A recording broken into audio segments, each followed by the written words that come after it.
Fine, thank you. So please, can you tell us your name and designation? Okay, my name is Grace Ike. I'm the chairman, Nigeria Union of Journalists, FCT Council. Okay, so I would like to say congratulations on your award. Thank you. Tonight. Thank you. So how do you feel about this award?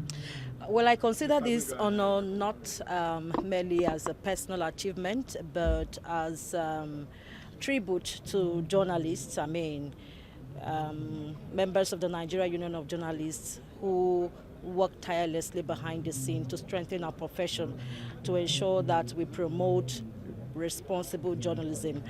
They saw me worthy that I've been carrying out my duties effectively and efficiently to promote ethical journalism, to ensure that we carry out our functions properly and manage the activities of the Nigeria Union of Journalists. So it's all about leadership, and it's one thing to serve is another thing for your members to follow, and so far so good. So I'm happy, I'm delighted that I'm counted amongst those to be honored today. So for me it's a thing of joy, and I dedicate this award to God Almighty and to the members of the Nigeria Union of Journalists FCT Council.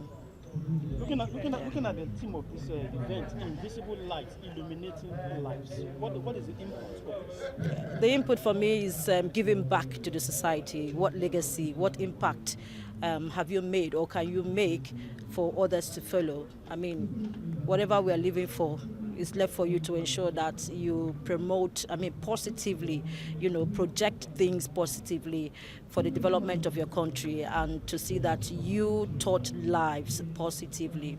It's giving back to the society, and that's what I stand for. Humanitarian services as well. Thank you very much. Thank you.